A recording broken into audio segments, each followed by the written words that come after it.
August నెలలో Lingampalli branch ఆడిటింగ్లో ఉన్నాను. గణేష్కి వీపులో నొప్పిగా ఉందని తులసమ్మ ఫోన్ చేసింది. బైక్ ఆఫీసులోనే పెట్టి వెంటనే మెట్రోలో బయలుదేరాను. నేను వెళ్ళేసరికి గణేశన్ మంచం మీద పడుకునున్నాడు. తులసమ్మ తలాపున కుర్చీలో కూర్చునుంది. ఇప్పుడే కునుకు పట్టిందయ్యా, ఇంతసేపు కిందులు మీదులు అయినాడు. డాక్టర్ వచ్చి సూదేసినాక పానం తాళించింది అని లేచింది. మంచం మీద కూర్చుంటూ అన్నం తిన్నావా తులసమ్మ అన్నాను. ఏడసారు, పొద్దునే కసువు నూకి ప్యాన్నీళ్ళు చల్లుదామని వచ్చిన. ఈసారు ఈపున జండుబాం తిక్కమన్నాడు. అపోలో కాడిపోయి నొప్పిగోలి తెచ్చిన. ఏసినా తగ్గల. ఎండ తగిలే తలకి మోపయ్యింది. మనిషి కూర్చోలేడు, పండుకోలేడు. అల్లలాడిపోయినాడనుకో. ఇంక లాభం లేదని మా కొట్టాల కాడుండే దస్తగిరి డాక్టర్ కాడికి పోయినా. ఆయన చూసి మత్తు సూదేసినాడు. సాయంత్రంగానే అట్నే ఉంటే పరీక్షలు చేపిద్దాం అన్నాడు.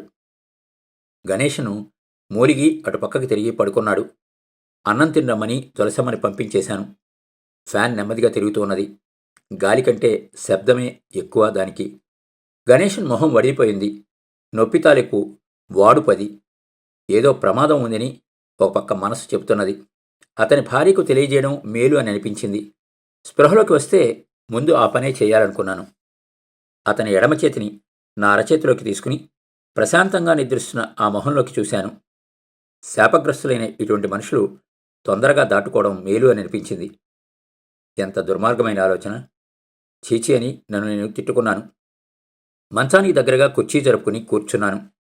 మెట్రో ప్రయాణంలోనూ వస్తు దారిలోనూ పడిన ఆందోళనతోనూ అలసిపోయిన నాకు గాఢంగా నిద్రపట్టేసింది.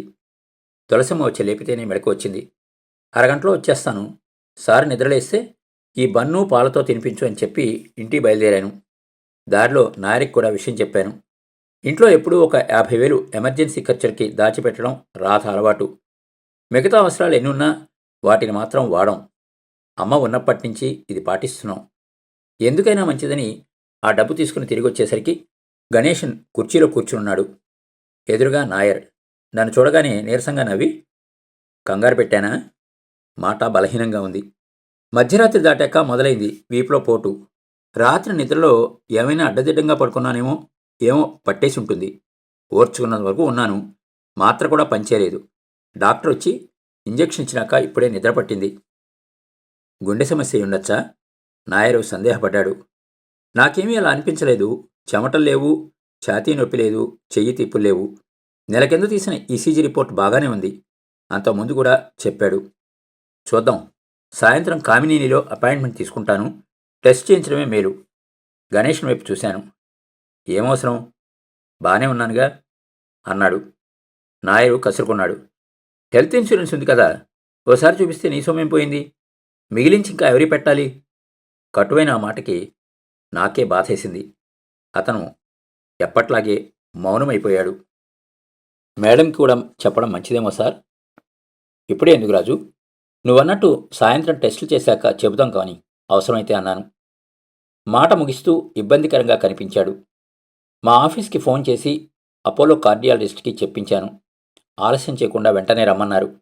ఇటువంటి టెన్షన్ స్థితిలో నేను వేగంగా నిర్ణయాలు తీసుకోలేను. అందుకని పిల్లల్ని తులసమ్మకు అప్పచెప్పి రాధని తోడు రమ్మన్నాను. హాస్పిటల్కి పోగానే రొటీన్ టెస్టులతో పాటు ఈసీజీ, 2D ఎకో తీశారు. దాని వెంటనే కార్డియాక్ ప్రొసీజరు చేయాలన్నారు. గణేషన్ని ఓపీ క్రిటికల్ కేర్ యూనిట్కి తీసుకువెళ్లారు. ప్రాథమిక వైద్యం మొదలుపెట్టారు. సాయంత్రం 6 గంటలైంది. గణేషన్ సెల్ నా దగ్గరే ఉండడంతో సురభి గారికి ఫోన్ చేసి చెప్పింది రాధ.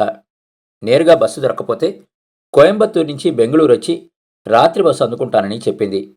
తను వస్తాను అనడం మాకు ఊరట. అరగంట తర్వాత లోపలిపిచ్చాడు డాక్టర్. మీ నాన్నగారికి మల్టిపుల్ బ్లాక్స్ ఉన్నాయి. స్టెంట్ వేయడం కుదరదు. ఓపెన్ హార్ట్ సర్జరీ మాత్రమే సొల్యూషన్. హార్ట్ ఫంక్షనింగ్ 30% మాత్రమే ఉన్నది. సర్జరీ చేయగలమో లేదో థొరాసిక్ సర్జను డిసైడ్ చేయాలి. He's on the way. Immediately medication start చేయాలి కాబట్టి ముందు ఫార్మాలిటీస్ పూర్తి చేసి రండి అన్నాడు. డబ్బు కట్టాక కార్డియాలజీ ఇంటెన్సివ్ కేర్ యూనిట్కి మార్చారు. అరగంటకి థొరాసిక్ సర్జన్ పిలిపించాడు. I'm sorry, as of now his condition is critical. I wonder how he survived. ఇప్పటి స్థితిలో ఓపెన్ హార్ట్ సర్జరీ కుదరదు. లంగ్స్ కూడా ఇన్ఫెక్ట్ అయి ఉన్నాయి. లంగ్స్ రికవరీ అయితే మెడికేషన్కి హార్ట్ రెస్పాన్స్ ఎలా ఉంటుందో చూడాలి. ఒకవేళ అవసరమైతే రాత్రి టెంపరరీ పేస్మేకర్ కూడా పెట్టమని చెబుతాను. Let's hope for the best అని చేతులు కలిపి వెళ్ళాడు.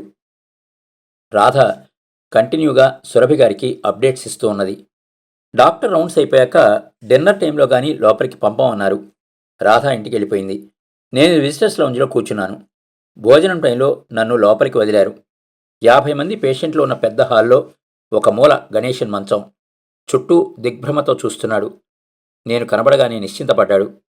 నోరు ముక్కు కలిపి ఆక్సిజన్ మాస్క్ వేసి ఉన్నది. చేతికి పెట్టిన ఐవీ క్యాత్లోంచి మందులు వెళ్తున్నాయి.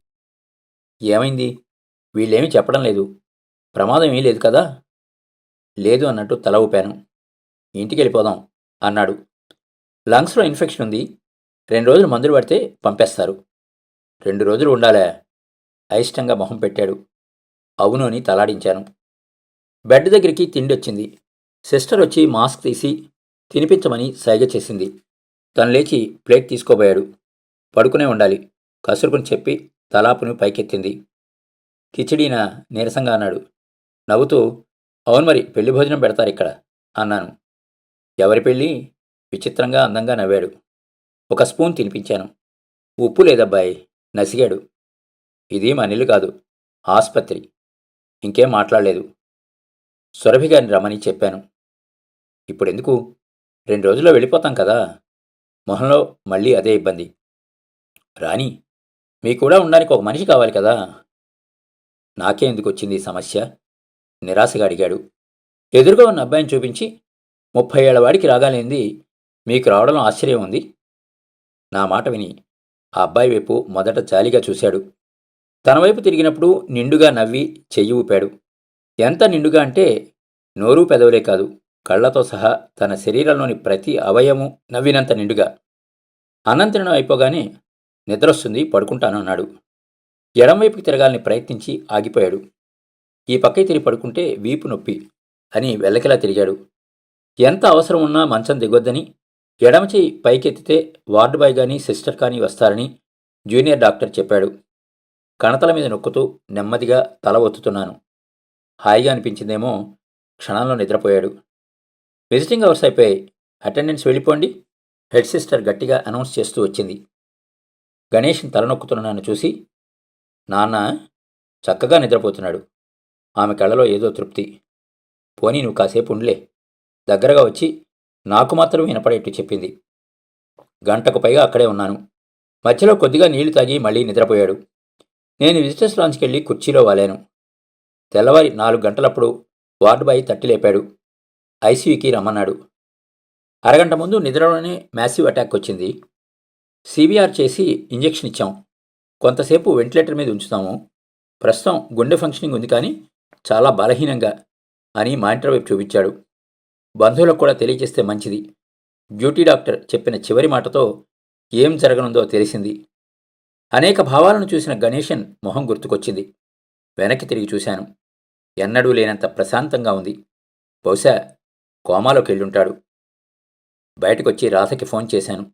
సురభి గారు ప్రయాణంలో ఉన్నట్టు, ఉదయం 7:30 కల్లా హైదరాబాద్లో దిగనున్నట్టు చెప్పింది. ఆమె నేరుగా హాస్పిటల్కి రమ్మని చెప్పాను. నాయర్కి తులసమ్మకి సమాచారం అందించాను. టీ తాగి లాంజ్లో కూర్చున్నాను. చాలా అసహనంగా ఉంది. బయటికి వెళ్ళాను. సిగరెట్ తాగాలి అని అనిపించలేదు. గేటు ముందే పచారులు చేశాను. లోపలికి వచ్చి కూర్చున్నాను. 7 గంటలప్పుడు మైక్లో నా పేరు వినిపించింది. వెళ్ళాను. ఆర్గాన్స్ కొలాప్స్ అయ్యాయి. మీరు సంతకం చేస్తే వెంటిలేటర్ తీసేస్తాం. అతని ఆధార్ కార్డు కూడా ఇవ్వండి డాక్యుమెంట్లు ప్రిపేర్ చేయడానికి. డ్యూటీ డాక్టరు పేపర్ నా ముందు పెట్టాడు. ఇంటికి తీసుకువెళ్ళడానికి అంబులెన్స్ అవసరమైతే కింద రిసెప్షన్లో మాట్లాడండి. ప్రతి మాటలోనూ ఒక జీవితం ముగిసిపోయిందన్న ప్రకటన వినిపిస్తోంది. నేను చూసిన అతని జీవితంలో ప్రతి పని నత్తలా నెమ్మదిగా సాగింది. ఇప్పుడు పనులన్నీ ఒకదాని వెంట ఒకటి వేగంగా తన ప్రమేయం లేకుండానే జరిగిపోతున్నాయి. మిగిలిన మందులు మెడికల్ స్టోర్లో వాపస్ చేశాను. క్రెడిట్ కార్డుతో బిల్స్ కట్టేశాను. ఏర్పాట్లు చూడమని నాయర్కి చెప్పాను. 8 గంటలప్పుడు రాధ, సురభి గారు కలిసే వచ్చారు. ఆమె కళ్ళు ఎర్రగా ఉన్నాయి. ముఖం ఉబ్బి ఉంది. గణేషన్ శవాన్ని చూసినప్పుడు రాధ నియంత్రించుకోలేక గట్టిగా ఏడ్చేసింది. సురభి ముందుకు వెళ్ళి అతని చల్లని నుదుటిపై చేయి వేసింది. ఆమె కళ్ళ నుంచి నీటిబొట్లు రాలి అతని ఎదపై పడ్డాయి. క్షణంలో తేరుకుని మామూలైంది. కానీ అతని పక్క నుంచి కదలలేదు. హాస్పిటల్ డెత్ సర్టిఫికేట్స్ సహా అన్ని డాక్యుమెంట్లు ఇచ్చేసరికి 10 గంటలైంది. అంబులెన్స్లో రాధ, నేను పక్క బెంచీలో కూర్చున్నాం. తాను గణేష్ని పడుకోబెట్టిన ట్రాలీ బెడ్ దగ్గరగా అతని చల్లటి చేతుల్ని మణికట్టు దగ్గర పట్టుకుని కూర్చుంది. ముఖాన్ని చూసి ఆమె మనసుని చదవడం వీలు కాలేదు. అప్పుడు గమనించాను. 60 పైబడ్డ వయస్సు, చామన ఛాయ, గుండ్రటి మొహం, రూపురేఖల్లో పాతకాలం హీరోయిన్ రాజసులోచన్ని పోలి ఉన్నది. చూడగానే మానసికంగా దృఢమైన వ్యక్తిత్వం ఉన్న మనిషి అని అనిపిస్తుంది. మేం వెళ్ళేసరికి ఏర్పాట్లు చూస్తూ నాయర్, అతని భార్య, చుట్టుపక్కల వాళ్ళు నలుగురు జమయ్యారు.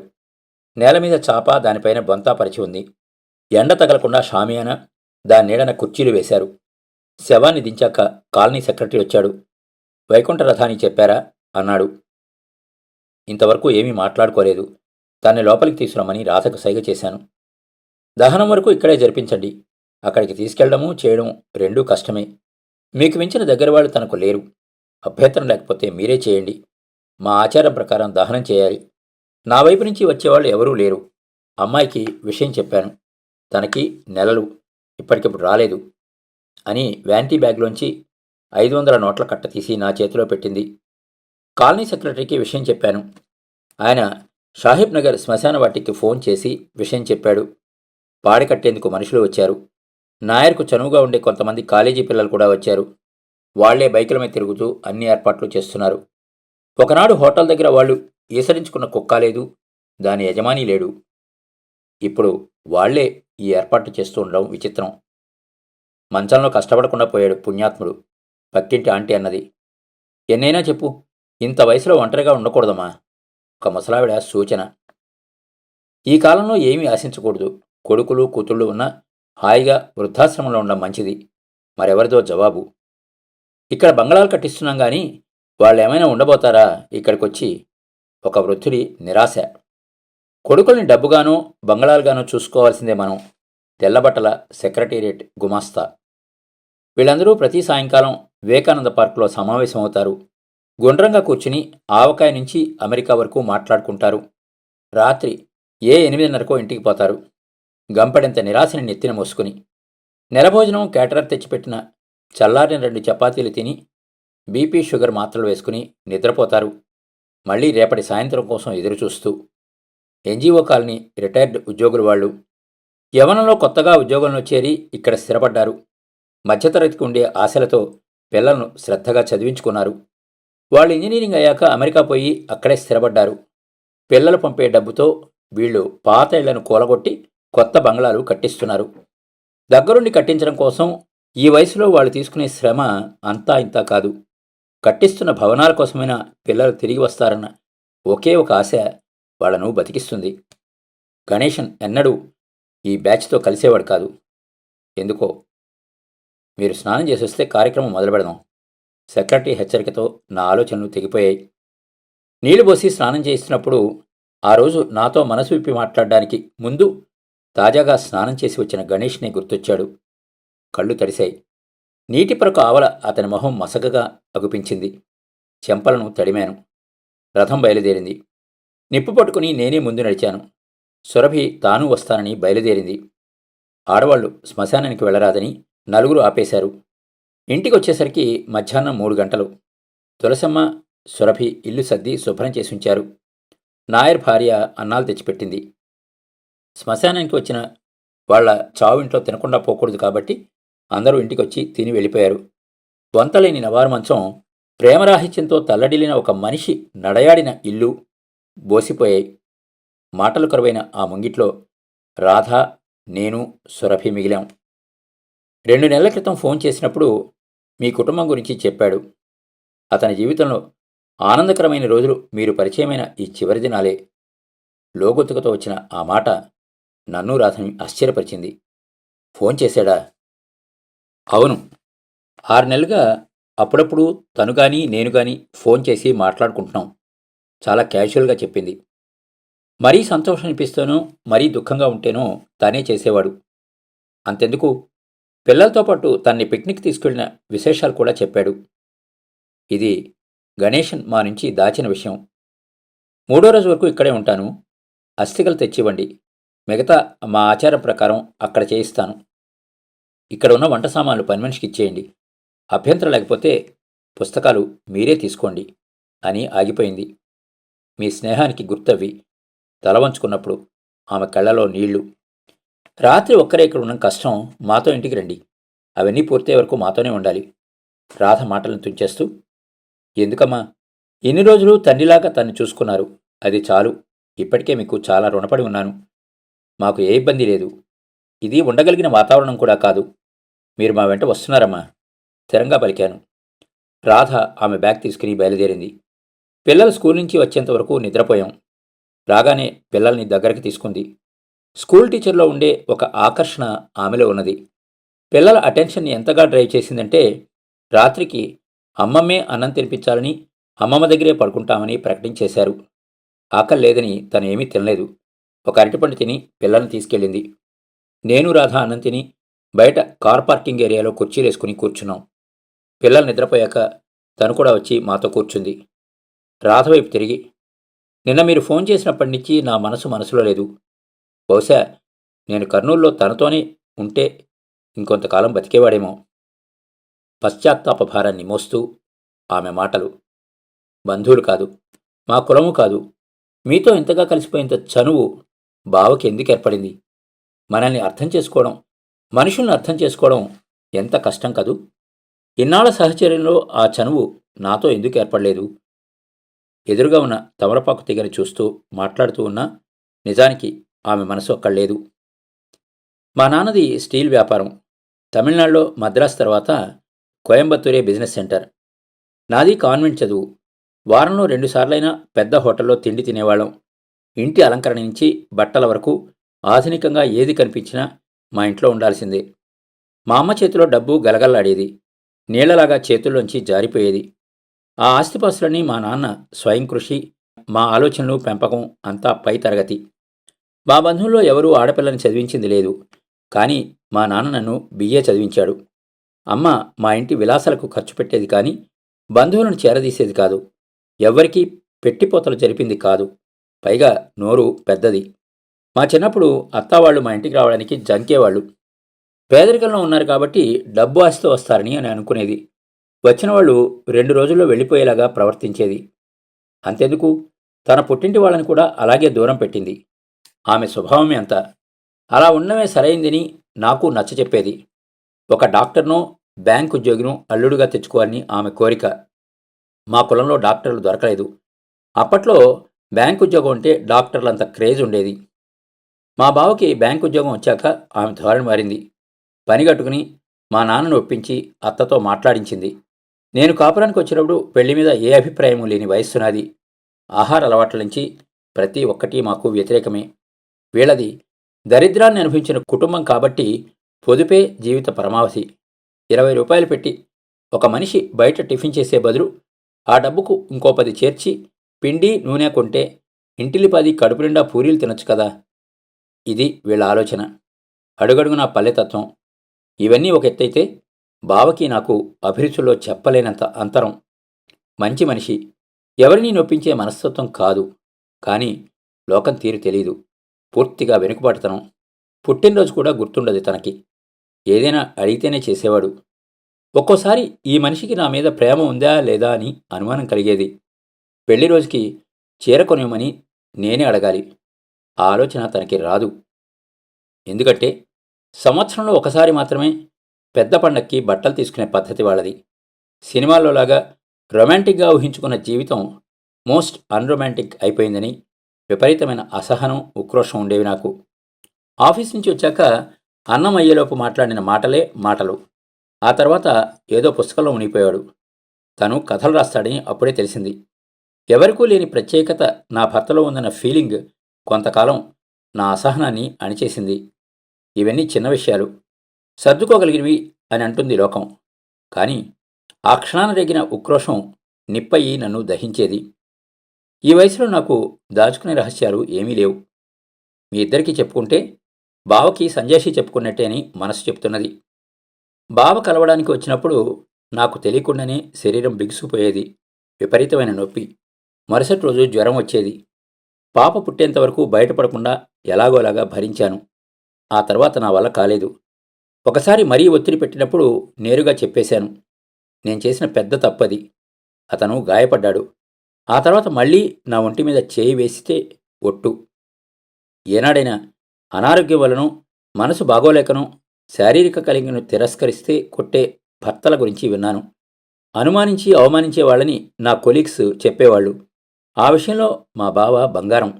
ఎప్పుడూ ఏ రకంగానూ అనుమానించలేదు, అవమానించలేదు. చాలా గౌరవంగా చూసేవాడు. నా మాటకి ఎంతో విలువిచ్చేవాడు. మా దాంపత్యం గురించి పల్లెత్తు మాట బయటికి పొక్కనివ్వలేదు. అంతెందుకయ్యా, రిటైర్మెంట్ అయ్యాక మా అత్తామామ మా దగ్గర ఉండరాదని, మా అమ్మ నా పెళ్లికి ముందే కండిషన్ పెట్టిందని మా అమ్మ తానై తాను చెప్పే వరకు నాకు తెలియదు. బావకు కూడా వాళ్ళు మద్రాసు వెళ్ళేటప్పుడు మాత్రమే తెలిసింది. అయినా ఏనాడూ నాతో చెప్పలేదు. మా అమ్మని ఒక మాట కూడా అనలేదు. బావ వంటి మనుషుల మంచితనాన్ని భరించడం కూడా ఒక రకంగా కష్టమే. స్కూల్ రిపోర్ట్లన్నీ కంప్యూటర్లోనే పంపాలన్న నియమం వచ్చినప్పుడు నాకు కంప్యూటర్ బేసిక్స్ నేర్పాడు. అప్పుడు మా మధ్య మళ్ళీ చనువు పెరిగింది. అదే సమయంలో అమ్మ రాక మొగ్గ తొడగకముందే దాన్ని తుంచేసింది. శారీరక సంబంధం తిరిగి ఆశించిన నాకు దగ్గర అవుతున్నాడని, నేనెక్కడనుకుంటానో అని దూరంగా ఉండే రకం తను. తన జీవితంలో శారీరక సుఖం లేకపోవడానికి కారణం నేనే అని ఇన్ఫీరియారిటీ కాంప్లెక్స్తో ఎడంగా ఉండిపోయిన మనిషిని నేను. ఇద్దరం విచిత్రమైన వ్యక్తులం. ఒకవేళ అమ్మాయి మాతోనే ఉండుంటే మా సంబంధాలు కొంత మెరుగ్గా ఉండేవేమో. ఇంటర్ తర్వాత తను మాతో లేనేలేదు. ఇంజనీరింగ్ కోసం తిరువనంతపురం వెళ్ళిపోవడం, కోర్స్ కాగానే ఉద్యోగానికి బెంగుళూరుకి, పెళ్లి తర్వాత దేశమే విడిచిపోవడం. ఇది నాకంటే ఎక్కువగా బావని ఏకాకిని చేసింది. నాన్న చనిపోయాక తమ్ముడు వ్యాపారంలోకి వచ్చాడు. అమ్మ కొడుకు కోడల దగ్గర ఉండే వ్యక్తి కాదు. రోజూ ఒక గొడవ. పక్షవాతం వచ్చి మంచంలో ఉన్న మాటకి మాట వేసేది. తగ్గేదే కాదు. ఇంటి పెత్తనమంతా ఇంకా తనే చేయాలంటుంది. నా ఇల్లు నా ఇష్టం ఉంటుంది. తమ్ముడు విసిగిపోయి అమ్మని పాత ఇంటికి వదిలేసి మరొక చోట ఇల్లు తీసుకున్నాడు. తన అవసరాలను చూసుకోవడానికి ఒక పని మనిషిని ఏర్పాటు చేశాడు. అమ్మ ఒంటరైపోయింది. రోజు ఫోన్ చేసి ఏడుపు. దాంతో నా దగ్గరికి తెచ్చిపెట్టుకున్నాను. ఆమెకి బావంటే క్షణం పడేది కాదు. తను ఏమీ మాట్లాడకపోయినా సూటీపోటీ మాటలు, ఎత్తిపొడుపు మాటలతో రెచ్చగొట్టేది, శంకించేది. తాను మనసుకి తీసుకునేవాడి కాదు. కానీ నేనే మరి చూడలేకపోయాను. నా మనసుకే కష్టం అనిపించింది. తను నా కోసం మా అమ్మని ఎందుకు భరించాలి? అలాగని ఈ స్థితిలో అమ్మని ఒంటరిగానూ వదలలేను. నా ఘర్షణ చెప్పలేను. చివరికి కర్నూలు వదిలేసి అమ్మతో పాటు కోయంబత్తూరు వెళ్లే నిర్ణయం తీసుకున్నాను. నా నిర్ణయాన్ని గౌరవించాడు. కానీ కలతపడ్డాడు. నేను వెళ్ళిపోయాక తన ఇష్టమైన వ్యాపకాలు, పుస్తకాలు, చదువు, రాత, ఒక ప్రశాంతమైన ప్రపంచాన్ని ఏర్పరచుకుంటాడని నేను ఆశించాను. కానీ కర్నూలులో ఉండలేకపోయాడు. పూర్తి మార్పు కోసం ఇక్కడికి వచ్చాడు. కొంత మారాడు. మీ పరిచయం ఆ మార్పు తెచ్చింది. ఈ కాలమంతా నేను ఎందుకిలా అయ్యాను అని ప్రశ్నించుకుంటూనే ఉన్నాను. నాకు సమాధానం దొరికేది కాదు. 2 నెలల క్రితం దొరికింది. నాకు చిత్రమైన కళ్ళొచ్చేవి. కాన్వెంట్కి వెళ్తున్నట్టు, హోంవర్క్ చేసిన పేజీలు బుక్లోంచి ఎవరో చింపేసినట్టు, భయం భయంగా గ్రౌండ్లో నేను నగ్నంగా నిలబడినట్టు, పిల్లలందరూ నన్ను చూసి నవ్వుతున్నట్టు. ప్రతిరోజు ఇటువంటివే. భయమేసి నా ఫ్రెండ్కి చెప్పుకున్నాను. ఆమె సలహాతో ఒక సైకాలజిస్ట్ని కలిశాను. ఆమె బాల్యం నుంచి దాంపత్య జీవితం వరకు అన్ని వివరాలు తీసుకుంది. మరుసటి రోజు కౌన్సిలింగ్లో, మీరు ఏదో విషయం దాచారు సురభి గారు. బాల్యంలో మీ మీద ఏదైనా లైంగిక దాడి వంటిది జరిగిందా అని అడిగింది. అప్పుడు గుర్తు చేసుకున్నాను. చాలా చిన్నతనంలో 5th క్లాస్లో ఉన్నప్పుడు ఆ వివరాలు చెప్పాను. మా ఫ్యాక్టరీ వెనుక ఖాళీ ప్రదేశంలో ఆడుకుంటున్నాను. స్టీల్ ఫ్యాక్టరీలో పనిచేసే 16 ఏళ్లవాడు. మాకు బాగా పరిచయం ఉన్నవాడు కూడా. నాకు అప్పుడప్పుడు కాన్వెంట్కి క్యారియర్ తెచ్చేవాడు. నన్ను మాటల్లో పెట్టి దాడికి దిగాడు. నేను భయంతో కేకలు పెట్టగానే పారిపోయాడు. నాకు ఒళ్ళు బిగుసిపోయి తీవ్రమైన పొత్తికడుపు నొప్పి. ఆ నొప్పికి ఒళ్ళు కాలిపోయేంత చలిజ్వరం కమ్ముకుంది. నాన్న వాడిని కొట్టి పనిలోంచి తీశాడు. 1-2 ఏళ్ళు ఆ ఘటన నా స్మృతిలో ఉంది. ఆ తర్వాత మరుగున పడిపోయింది. డాక్టరు స్టిక్ ప్యాడ్ మీద రాయడం పూర్తయ్యాక మాట్లాడలేదు. చిత్తుకాగితం మీద గజిబిజిగా గీస్తూ ఉండిపోయింది. కొంతసేపు విరామం తర్వాత, మీ వైవాహిక జీవితాన్ని ధ్వంసం చేసింది ఆ ఒక్క ఘటనే. మీ నాన్న, తమ్ముడు తప్ప మరొక కొత్త పురుషుణ్ణి మనసు నిండుగా మీ జీవితంలోకి ఆహ్వానించలేకపోయారు. పెళ్ళైన వెంటనే మీరు ట్రీట్మెంట్ తీసుకుంటే బహుశా ఒక సంవత్సరంలో మీ జీవితం నార్మల్ అయి ఉండేది అని చాలా అసంతృప్తిగా నా వైపు చూసింది. గడిచిన జీవితం గురించి వగచి ఫలితం లేదు. No regrets. ఒక 6 నెలలు మందులతో పాటు కౌన్సిలింగ్ ఇస్తాను. డాక్టర్ సంభాషణ తర్వాత నా జీవితాన్ని పూర్తిగా వివేచించుకున్నాను. అదే ఈరోజు మీతో మాట్లాడాను. ఇంత వివేచన నాకు ముందే ఉండి ఉంటే బహుశా మా ఇద్దరి జీవితాలు మరొకలాగా ఉండేవి. శారీరక అవసరాలు, అభిరుచులు మాత్రమే కాకుండా ఇంకేదో కూడా భార్యాభర్తల మధ్య ఉండాలి. అది మేం కోల్పోయాం. ఆమె మనసు బరువు దిగినట్లుగా నిర్లిప్తంగా నవ్వింది. లేచొచ్చి రాధను దగ్గరగా తీసుకుని ప్రేమగా నుదుటిన ముద్దు పెట్టుకుంది. మేమిద్దరం మరీ మాట్లాడలేకపోయాం. ఈ ఇద్దరిలో మంచివాళ్ళెవరు? ఇద్దరూ మంచివాళ్ళే అయితే శత్రువు ఎవరు? ఎవరి జీవితం గురించి ఎవరు తీర్పులు ఇవ్వగలరు? మరుసటి రోజు అస్థికలు తెచ్చిచ్చాను. మంచం, ఇంటి సామాన్లు తులసమ్మ తీసుకెళ్ళింది. పుస్తకాలు నేను తీసుకున్నాను. కుర్చీలు, గ్యాస్ స్టవ్ నాయర్ తీసుకెళ్ళాడు. ఖర్చు కాగా మిగిలిన డబ్బు వాపస్ ఇచ్చేశాను. అటవ బండపైన పాత చెక్కపెట్టె మాత్రమే మిగిలింది. అందులో ఉన్నవని పేపర్ కట్టింగ్స్. బ్రిటిష్ నంది కాలం నాటి ఇలస్ట్రేటెడ్ వీక్లీ మొదలు ఆహ్వానం పత్రిక వరకు. ఒక పాత ఆఫీస్ ఫైల్ కూడా.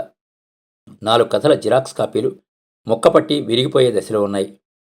మొదటి 2 కథలకు రచయిత పళని గణేశన్ అని, తరువాత రెండింటికి సురభి గణేశన్ అని ఉంది. గణేశన్ ముత్యపు దస్తూరిలో ఎర్ర ఇంకుతో రాసి ఉన్న బ్యాంకు కాగితం వాటికి క్లిప్ చేసి ఉంది. 5వ కథ అది. ఆ కథ పేరు కథకుడి మరణం.